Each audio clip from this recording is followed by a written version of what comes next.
consciousness is required. It's not a matter of just curtailing carbon trading, reducing carbon output. There's a much deeper phenomenon taking place. And we have to look at the spiritual dimension. So what is this shift in consciousness?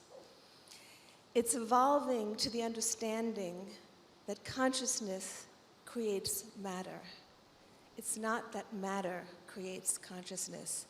Everything that we see has an energy, a spiritual energy, a consciousness behind it. This was understood in earlier times. I can speak openly, since I'm here in the East, about the cyclical nature of history, how we go through declining periods when the understanding, the perception of the spiritual world declines, and then ascending periods where we gain the spiritual perception. And for the last few thousand years, we've been in a declining period where we've lost the ability to see the spiritual reality that underlies the material world. But we're now in an ascending cycle, and so this understanding is coming back. But it has to come back to a broader group of people, to the larger collective. So this is the challenge before us, helping people understand that the rivers, the forests, the mountains are not commodities to be used to serve our own purposes, but they're living energies. And so this is what we talk about at the UN Climate Summits, and we talk about it all over the world. A few years ago, we wanted to do a conference. We did a conference in Europe on spiritual ecology, which is the term now being used. We wanted to go into the heart of Europe, so we picked Prague, which is right in the center of Europe. And I started doing some research into the history of Prague and discovered that it was founded by a woman, a prophetess in the 600s, named Labusha. And she ruled that area, and she made all of her judgments under the linden tree. Why the linden tree? Because she knew it imparted wisdom. Her judgments would be connected to the wisdom imparted by that tree. At that time in Europe, the temples were in the forest. They called them the sacred groves, because there was that intuitive knowledge that in those groves you were connecting to a spiritual source that would then guide you. Now, I had my own experience some years ago when we were doing our first conference in India on the theme of the Divine Mother, the feminine energy of the divine. In the West, this was groundbreaking because it's in the Abrahamic traditions, that concept has been very much lost. So we decided to do this conference here in India, and I went to visit a friend in Rishikesh, and he guided me to Vishishtagofa and said, go sit by the Ganga. It was the first time in this life I was seeing the Ganga, so I went, and I was very anxious. It was a big conference. There was so much at stake for us. We had a lot of problems. And I went and I meditated by the Ganga. I spent a few hours there. And on my way back to Delhi, I said, oh my God, she's living energy. This had been told to me before. I remember years ago, a sage had said to me, you have no idea the wisdom the Ganga can impart. I didn't understand what that meant at that time. What does that mean, a river imparts wisdom? But after this experience, I knew what it meant. It's hard to describe what that realization was for me, but everything fell into place. All the problems were answered. And I knew that I had made a profound connection with her, with Gangama. She was a reality to me. She became a reality. And after that, every time I've come to India, which is quite frequently, I try to spend a little time by the Ganga. I talk to her as a friend. She has solved so many problems for me.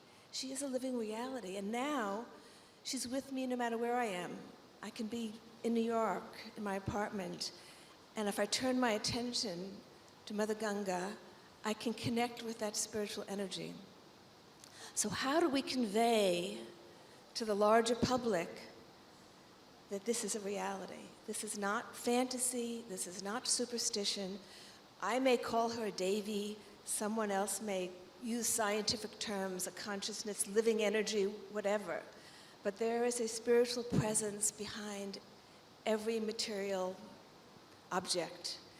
We're not just like we're not just a collection of atoms. We are a consciousness that animates atoms. The rivers are not just a collection of molecules. There's a consciousness that animates those molecules. And it's the same with everything we see. So we are surrounded by living forces. We are surrounded by spiritual energies. We just have to lift the veil. And this will shift everything once this veil is lifted. We're in the process now of organizing a gathering for the next UN climate conference, which will be in November in Marrakesh. So we're bringing young environmental leaders from throughout Africa to talk about the inner dimensions of climate change. So I've been doing my research looking for the environmental leaders, and I was struck by one of them from Ghana, who wrote and said, if we knew that the rivers were the abode of the divinities, would we pour our sewage into them? That really struck me. We are pouring our sewage into places that are divine. We are putting toxic chemicals. We are squeezing the life. And in squeezing that life out of these flowing forms of consciousness, we're suffocating ourselves. We cannot disconnect ourselves from the beautiful living energies around us. And this is what modern society has done. It's deadened the world. It's all become inanimate to the modern eye. That has to shift. Otherwise, we will not solve the ecological crisis. The species that are being extinct, every day more species are being extinct, they are aware of what's happening. We had at our Paris conference a woman who goes frequently to Africa to commune with the animals there. And she shared with us some of the knowings that the animals have about what is happening. So we've created this dome around ourselves where we think we're the only species that is alive and awake. Well, that's a falsehood. That has to shift. So what is the role of women in all of this? We have found at many of our gatherings, women are speaking out in anguish, saying that they are hearing in dreams and in visions the cry of the earth, and they don't know what to do with this pain. It's been very moving to see that this comes up and again and again. And so I ask, why is it that women are hearing this? Why are women hearing the cry of the earth? And I think it's because we connect more easily to the intuitive mind. We've been, for the past centuries, millennium, kind of ensconced in the logical mind, in the rational mind, and shut down the intuitive mind. But it's the intuitive mind that connects us to everything else. And, people talk about interconnection, but we can't just talk about interconnection. We have to realize it. When we harm everything out there, we're just doing it to ourselves. So first it's the consciousness shift, and then the behavior will naturally follow. You can't start by changing behavior without changing the understanding. It won't work. We have to realize, take it in deeply, that it's all part of one. The rivers, the forests, the mountains, the species, the plants. We're part of one body. So how this realization comes about, our way is just to keep speaking about it every place that we can. And I find that women have an important role to play in this, but it's the young people who are really getting it. And it's essential for this next generation. They're going to be the ones that have to live with all the effects of our actions now. And so we are focusing on the emerging generation of leaders, that they will experience, not just have it in their minds, but actually experience that they can work harmoniously with these living energies. Because when we know the connection, when we feel the connection, we are working in harmony with them, and we will be guided. As soon as we separate ourselves out and think that we alone will solve the problems, we are at odds with all the forces of nature, and we won't be able to, well, you'll see the world that we have now.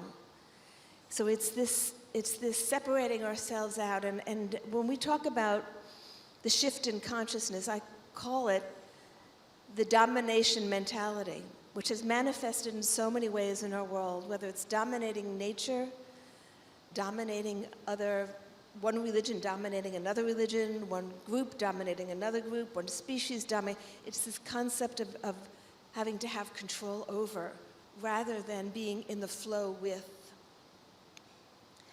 So I just wanted to share those thoughts that we've been working on.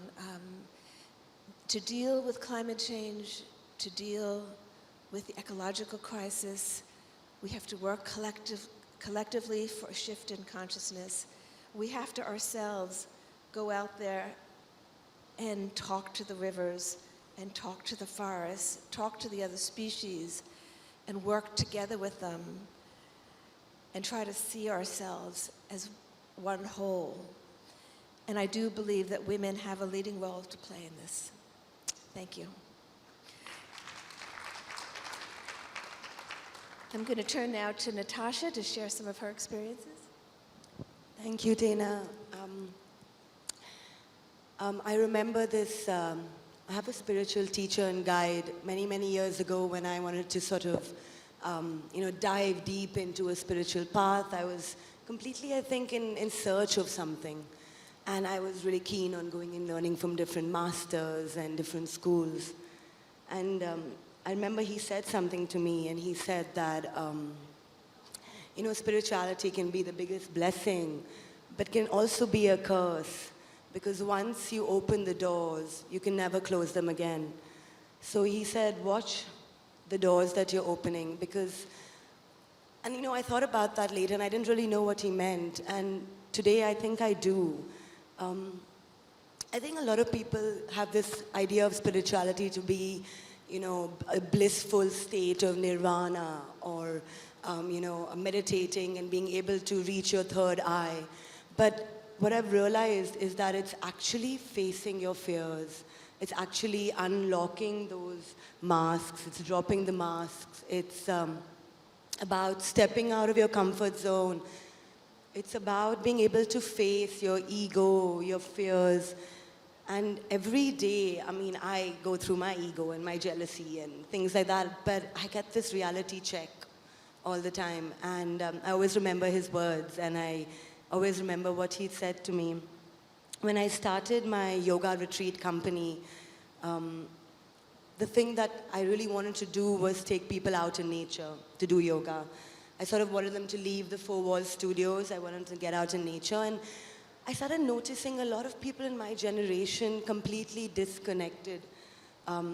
Having phobias with animals or insects, or not wanting to, and not understanding the importance of actually going out into nature. So I started doing these retreats in the Himalayas, in Goa, in Kerala. We did a couple of retreats in the Andamans. And I realized that these retreats, being out in nature, was really helping people reconnect with their spiritual energies, helping them sort of go back to that, that pure connection. And it was nature. And, I get a lot of people on my retreats who have never meditated, never done yoga before. But I noticed the minute that you're walking up this beautiful mountain, pinewood forest in the Himalayas, and I was just in the Himalayas a couple of weeks ago with my group, and we found a little cave there, and we meditated inside the cave. And it was this instant connection. It was almost like you were part of it all. And I think that's when that's really what I want to sort of bring to people, take them back towards nature. I was in the Andaman Islands recently as well, and we did our sunrise, sunset yogas on the beach. Really beautiful Havelock Island. You can sort of get sunrise on one side and sunset on the other. And then we went kayaking through the mangroves on a new moon night. And there's this bioluminescent in the water. I don't know if anyone has ever experienced it. It's like a phosphorus. It's almost like a psychedelia that comes out of the water. And, it was in that moment that people were just reconnected completely. And I can't forget those. I can't forget the feeling. When I'm talking about it right now, I can still sort of picture myself on that kayak and the stars above me and this beautiful bioluminescence. And through Anamkara yoga retreats, I constantly hope that I can keep taking people back into nature. I also do a lot of yoga safaris. So, conserving the tiger, taking them to understand that, it's that little bit of awareness. Even if we sort of kind of open our eyes to the fact that by just reconnecting, even if you don't really have, go ahead and do something to conserve the nature, but just to reconnect with it, it's this awareness that builds within you. But of course, after the retreats, we all go home and we go back to our regular lives. And this is sort of what I want to say, that going back to our regular lives is easy, but if we have a practice, a sadhana, something that can help you ground yourself, it can be whatever you want it to be for yourself. It can be that morning run. It can be a meditation that you do every day. But just reconnecting to those spiritual energies within you, but without being attached to, who you are or the roles you play, but having that grounding. And for me, it's really worked. I have my yoga practice, but I also do a lot of Sufi whirling. So, it's like you can mix and match things, but I need that space to center myself, to go back, because it's extremely easy to forget and sort of close your eyes to, what actually is going on inside. For me, the path that I always speak about and has worked the most is the path of bhakti and the path of love. And this is where I feel women really, well, at least in my home when I was growing up, it was always my grandmother, my mother, who I'd see doing the pujas, the rituals in the morning. And it was this inspirational sort of, when I was little, I didn't understand. I was there for the prasad, actually.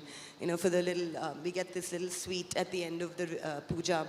And that's sort of what I was there for. But as I grew older, I saw this devotion.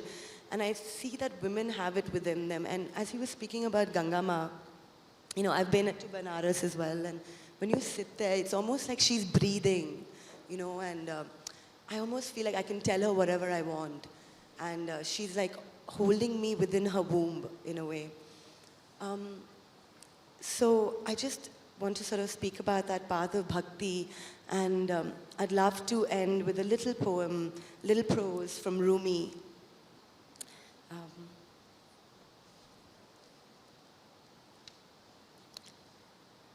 In the dead of the night, a Sufi began to weep. He said, "This world is like a closed coffin in which we are shut, and in which, through our ignorance, we spend our lives in folly and desolation. When death comes to open the lid of the coffin, each one who has wings will fly off to eternity, but those without will remain locked in the coffin.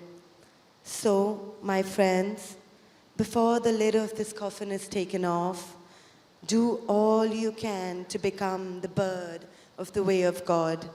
Do all you can to develop your wings and your feathers." Thank you.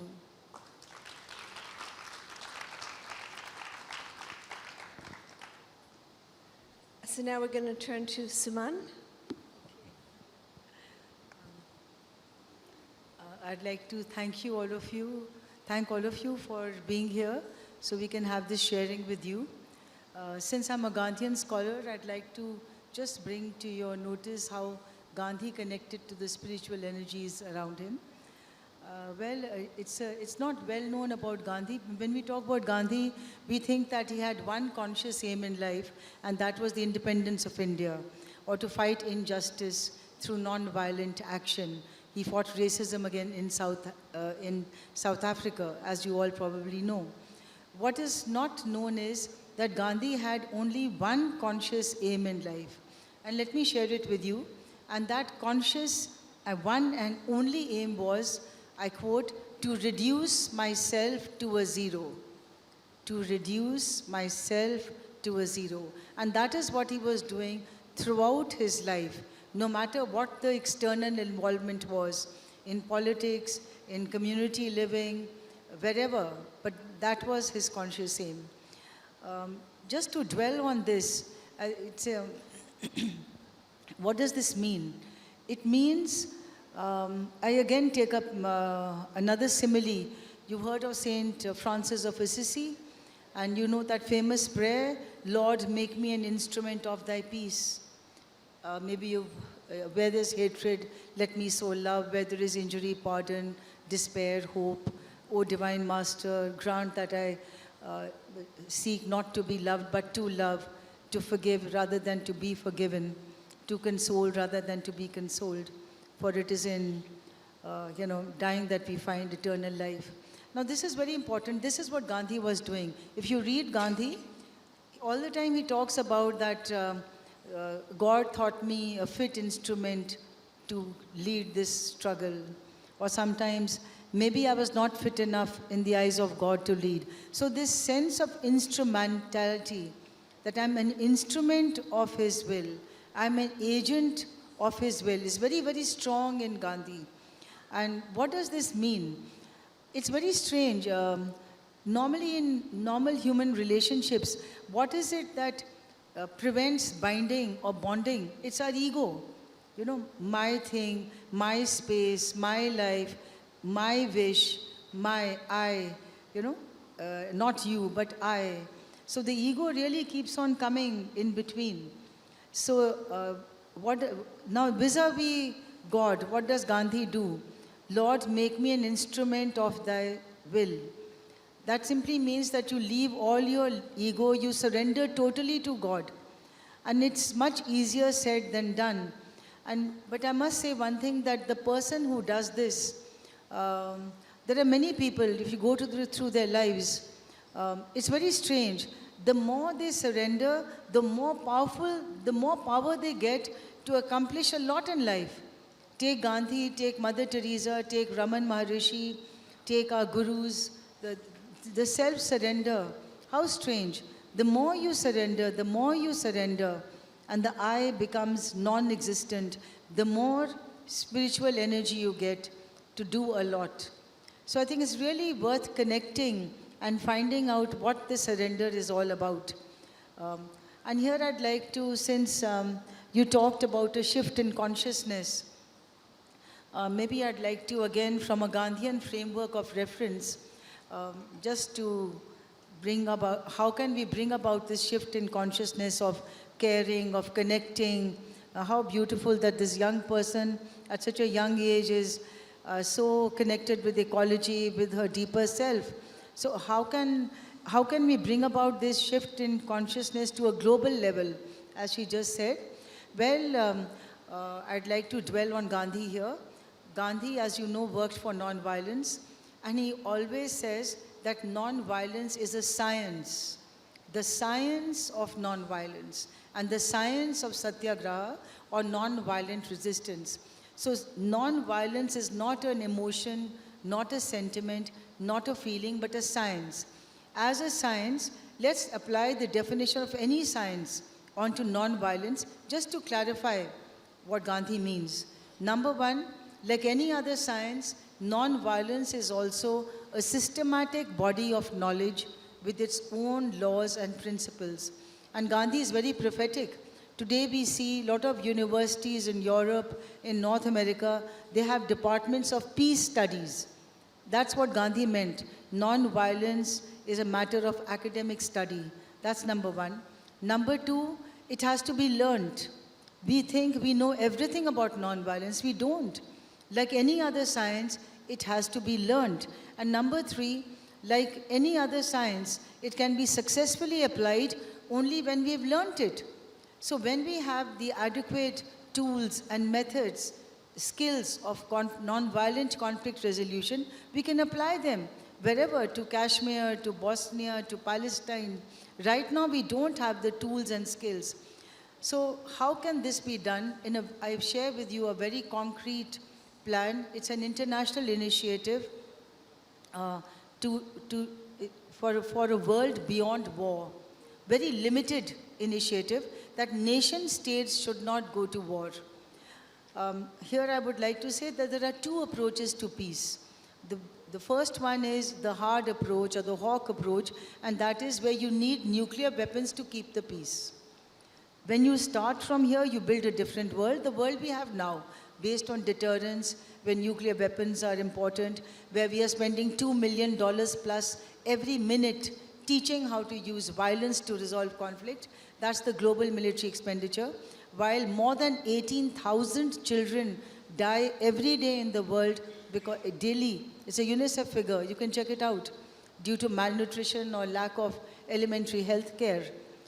So the other approach to peace, which is the Gandhian, is you start from to kill is wrong, to take life is wrong. And you have it in every religion. When you talk of interfaith, like thou shalt not kill, thou shalt love thy neighbor as thyself. Or for the Hindu, ahimsa parmo dharma. It's your highest religion. Ahimsa means non-violence. So how to concretize all this? So based upon Gandhian philosophy or Gandhi's view that non-violence is a science which has to be learned, taught, and then applied, this international initiative seeks to politically legitimize non-violent conflict resolution. Right now in the world, we have politically legitimized violence as a means of conflict resolution, and so we spend $2 million plus every minute on this. We have standing armies, navy, air force, weapons, nuclear weapons, the war system. How to change this? Well, there are 3 demands this initiative makes from every government around the world.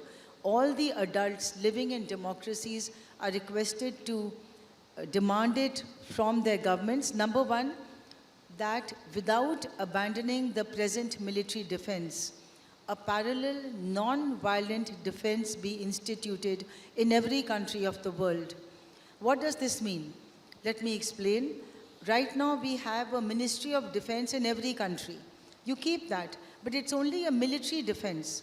So every country starts a non-violence ministry, not a ministry for peace, because peace is a very loaded word. As I just told you, you may need nuclear weapons to keep the peace. So a non-violence ministry. And at the grassroots level, every country has a military academy, a military training school, like West Point in the States, you have IMA, NDA in India, every country. So every country also starts a non-violence training school. I am just a Gandhi expert, but there are non-violent defense experts who have been working with this concept for the past quarter of a century. I have met many of them. There is Gene Sharp at Harvard. He is the director of the program for non-violent sanctions at Harvard, at the Albert Einstein Institution there. There's Robert Burrows in Australia. There's all over the place. So we have a blueprint of what will be taught there. Very briefly, there is 198 non-violent tactics that have to be learned in black and white. Number 2, the history of non-violence. There are already 24 cases in history where non-violence has been successful. So we are trying in India to introduce this into history books. History is not just only war, it is also non-violence and successfully applied non-violence. Then number 3, the philosophy of non-violence.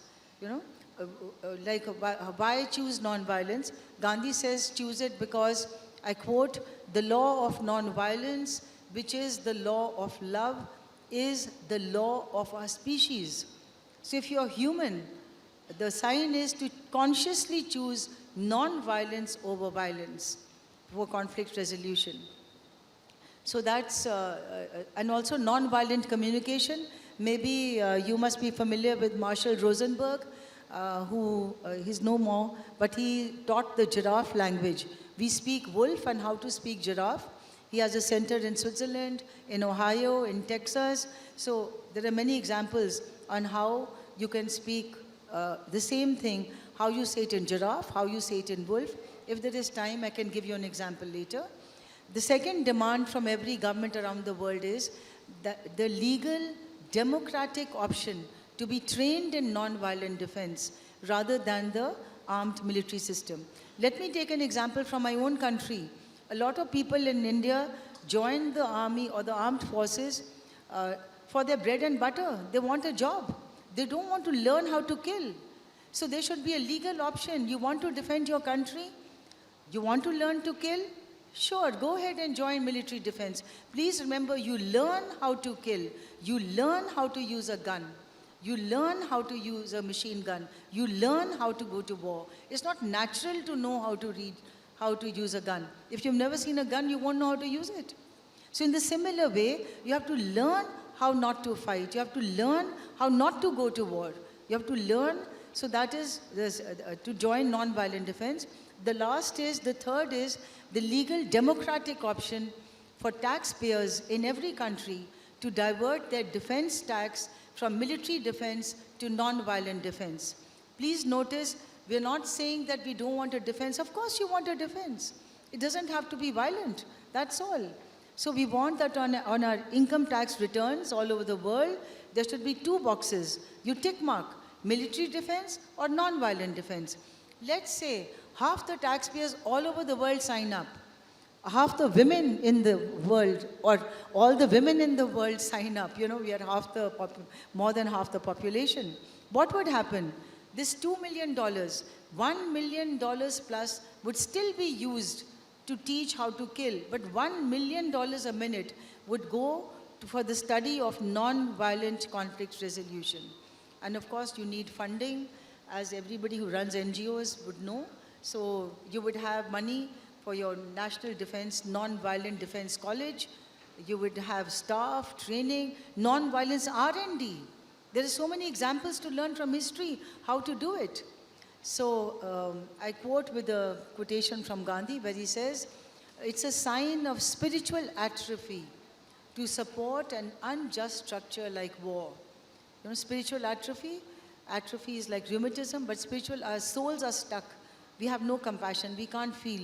Like she said, we are no longer connected to ecology or to nature or to, you know, our spiritual energies. So it's a sign of spiritual atrophy to support an unjust structure like war. You may not be able to change the structure at once, but you can always choose not to cooperate with it. So I request all of you who are here, you can always connect with our NGO. We run a Center for Peace and Conflict Resolution, as well as working in 17 slums in Delhi, in Kalkaji area, in the field of education, health, and women empowerment. So if you want to work for non-violent defense, I request all of you that please connect with us. There's a whole strategy of how to do it, what to do, etc. So I invite all of you that connect to the spiritual in you. Let there be a shift of consciousness.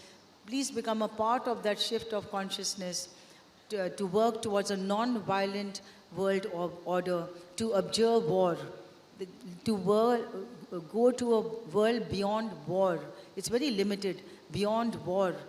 And do choose non-violent defense, work for it, and in doing so, make history the way Gandhi did. Thank you. Before we turn to Sureka, who's our last speaker, I just want to make a comment. When we were in Paris for the climate summit, it was right after the terrorist attacks there. And it was very moving to be there, but we couldn't help but make the connection between the violence in human society and the violence against the earth. We are committing violence every day by the way we live on the planet, and we have to begin to connect that. If we accept the concept of interconnection, then the violence in the human community is connected to the violence against the planet.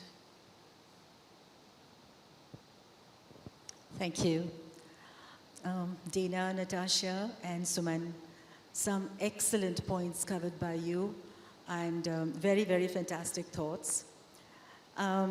We've talked a lot about the collective aspects. I'm going to come down to a few individual aspects. As a hypnotherapist, I have reconnected and connected with energies a lot in my past life regression sessions, as well as my spirit release sessions. And there's a huge world of unseen energies And I would like to think that this is a science of living that actually I'm going to give you some hints about that you can actually take away. So I was born in Delhi, but my dad was posted to several public sector units as a loan service from the central government. And I would like to tell you that similarly, we are on a loan service from the soul world to come to the physical earth for a few years and sort out our karma.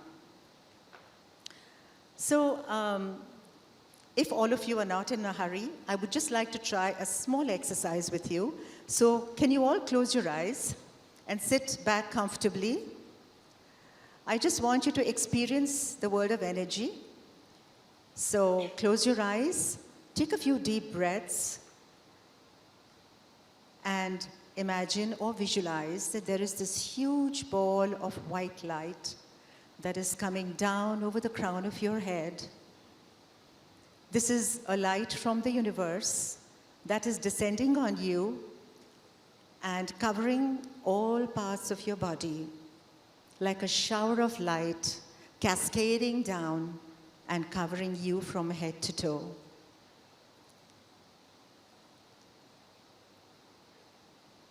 Now imagine or visualize that the same light is going inside your body, covering all your organs, every cell of your body, the tissues, your skeletal structure, and every cell, so that you become this ball of white light and your identity is lost into this ball of white light. And once you are this ball of white light, imagine or visualize that this ball of white light is traveling up, up, up into space, floating in the space. And feel what you're feeling right now, where you see not a single human, not a single dense form, just space and just the white light. Feel that experience for a few seconds.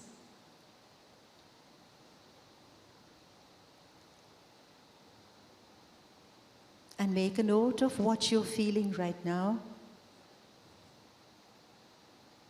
What emotions, what thoughts, what is happening inside you?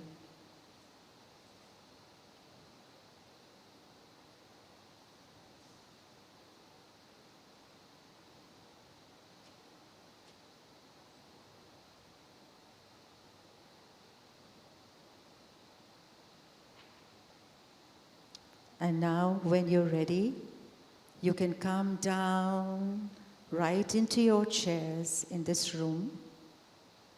And when you're ready, you can open your eyes.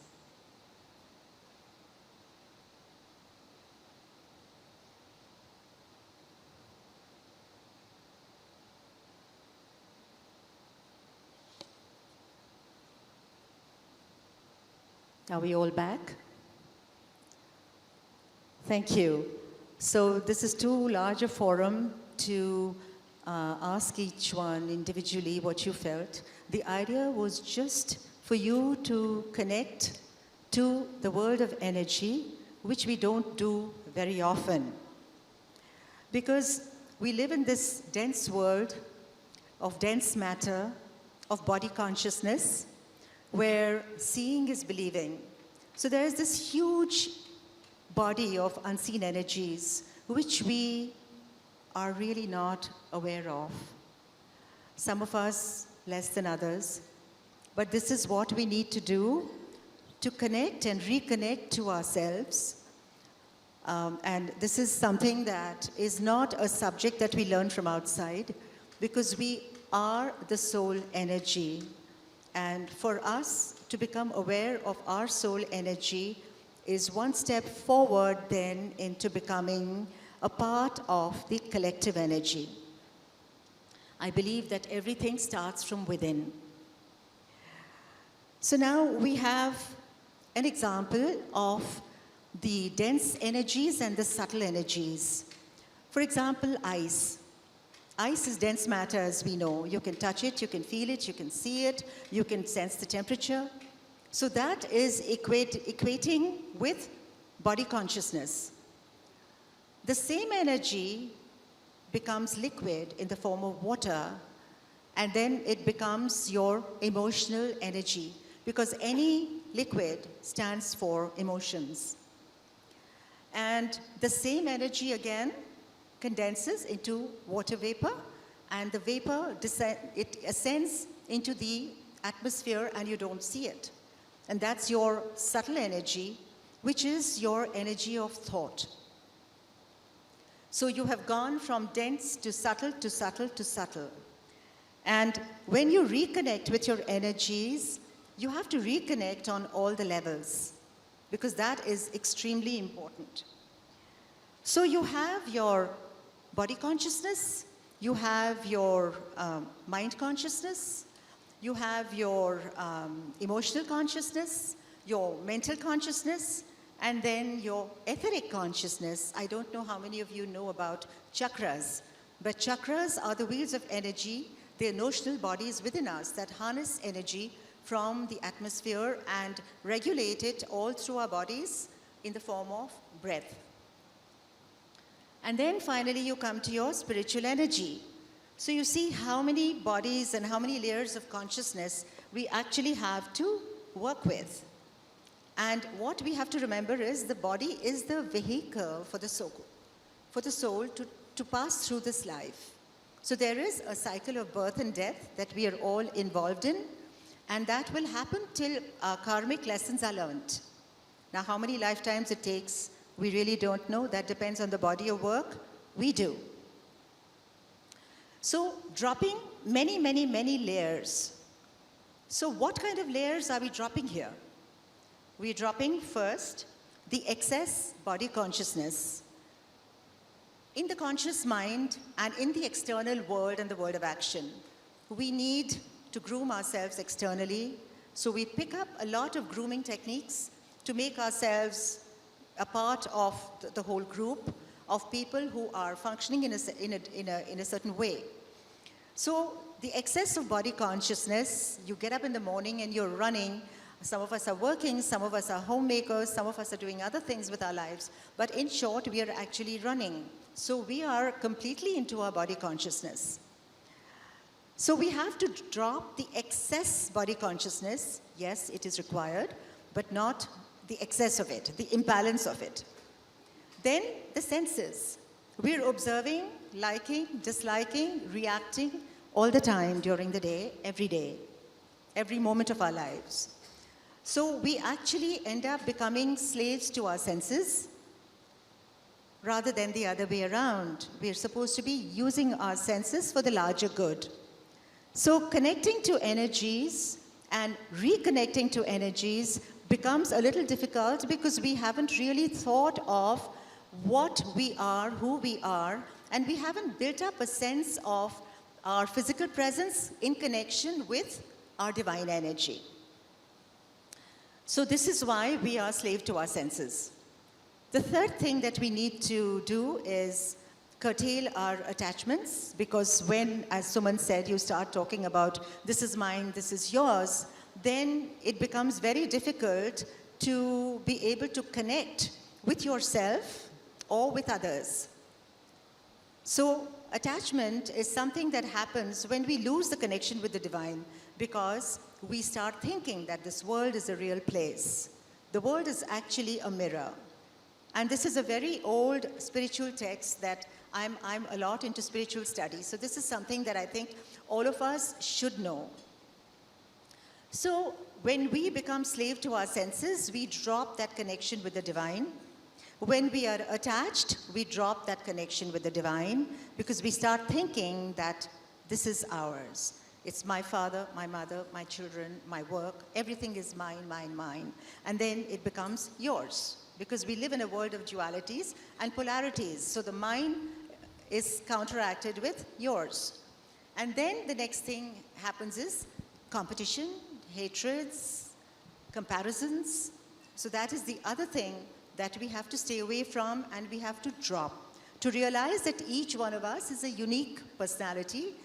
Just like a drop in the ocean, if you remove a drop from the ocean, it has the same properties of the ocean. And same way, we have dropped from the cosmic world for a while, carrying all the properties. It depends on us whether we work on the higher self or out of our lower selves. So that is the other thing that we need to take away and practice. Then ego. The ego, actually we have a very simple way of talking about the little ego and the higher ego. So the little ego will service your lower self, which is only materially gaining and working only towards its own material gains and success on a worldly level. But the higher ego will work on a collective good. And that is actually the divine ego that we need in this life. Then fears. Fears pile up when there is a lot of attachment, because it is the fear of losing things, losing your husband, losing your job, losing your children. So what happens is that the fear is also a direct offshoot of attachments. So these are the things that we actually need to work on our layers. And there are several modalities and techniques that we have. The one thing that is very important is that the world is a mirror. We have to remember at all times that anything that we see outside is mirrored inside of us. And if we can learn to transform our thought process in that way, we will find ourselves becoming really, really clean from the inside and therefore able to connect very easily to others. So reconnecting energies is something that we can do very easily if we work on ourselves. So the separatist tendencies are removed. We need knowledge of the right kind. We need understanding of the right kind. And then we need one important thing: whatever we have blocked within us gets released with forgiveness. Jesus Christ said, "Forgive them, Lord, for they know not what they do." And that is a principle that all of us need to work with. And if we can do that, we can really, really go a long way in becoming, really bonding with each other and becoming each other's pals. But most important is becoming your own pal. Get over your whatever lack of self-esteem that you feel, the lack of love you feel, because nothing that we can do for each other is as big as the unconditional love that comes as a part of us, which is the divine spark of the universe. So thank you very much for listening, and I hope this has helped. I think we may have a few minutes for questions. Thank you so much, Tena. And ladies, that was absolutely, thank you so much for taking us on these unique journeys.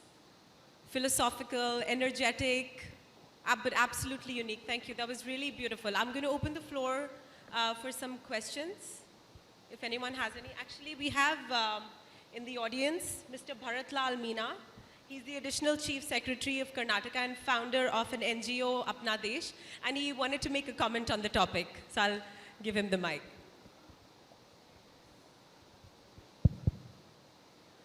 Good noon to all of you.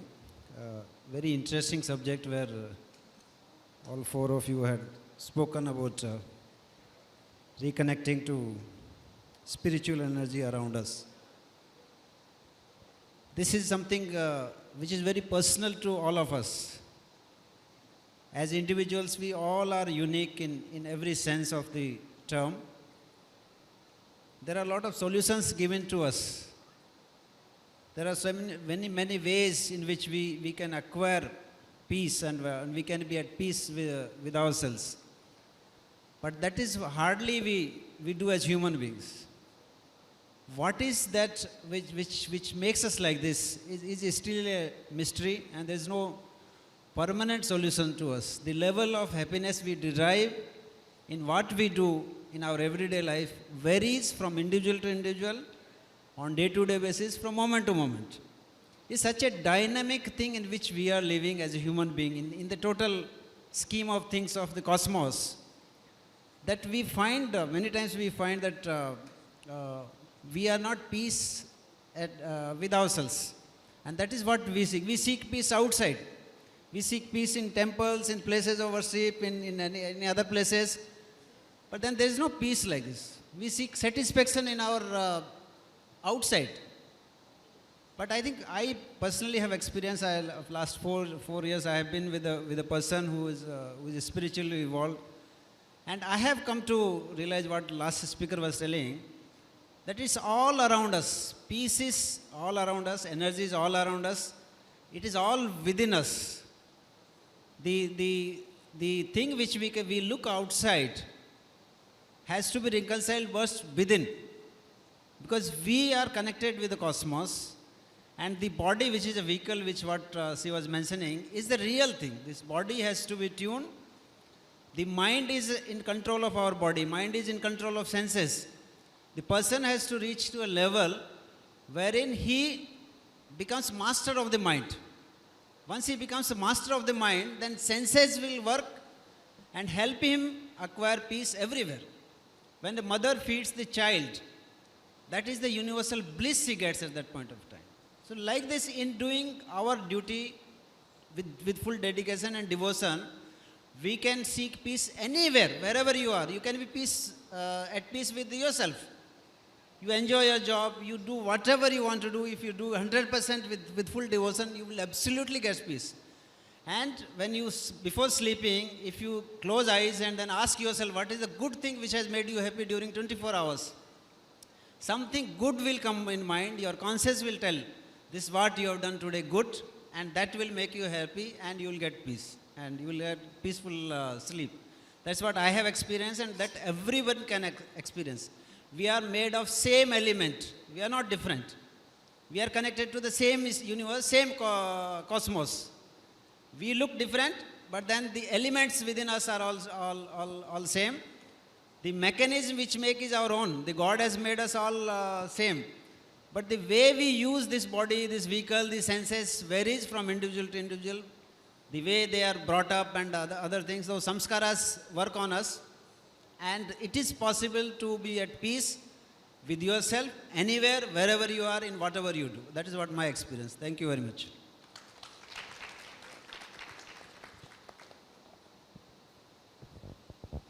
Thank you so much, Mr. Meena, for your comments.